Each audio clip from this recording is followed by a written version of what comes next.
Write a note on the role and functions of a poet as discussed by R.W. Emerson in his essay, The Poet.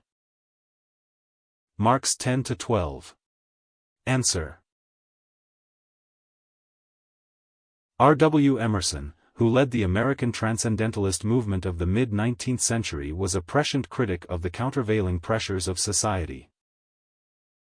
The essays through which he disseminated his thoughts are great literary treasure of critical interest and aesthetic philosophy. His essay, The Poet, is an excellent window into his poetic philosophy on what makes a poet and what the poet's role in a society should be. Defining the beauty of soul, the most important necessity of a great mind, he moves on to comment upon the nature and the functions of a poet.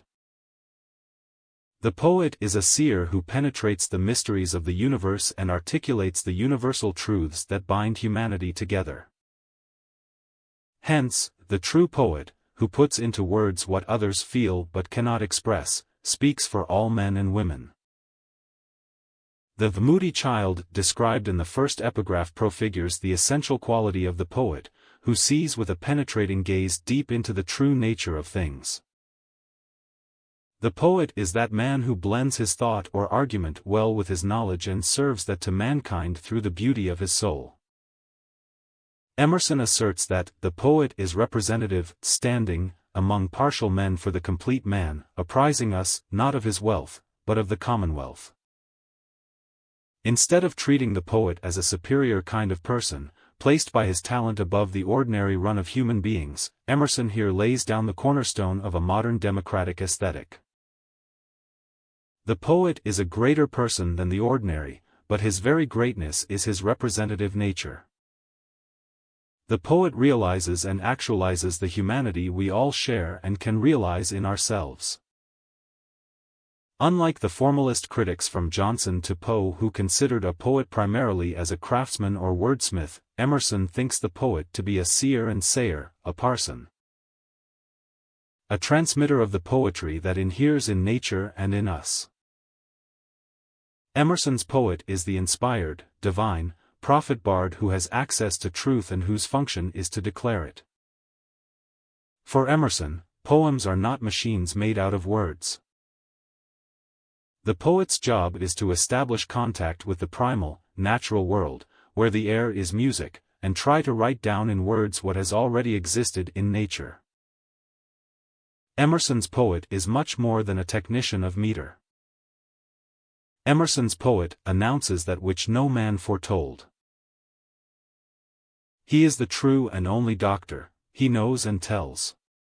According to Emerson, all human beings are capable of observing truth and beauty, but it is the poet who can express them. A person gains completion only through his expression, so the poet becomes that complete being.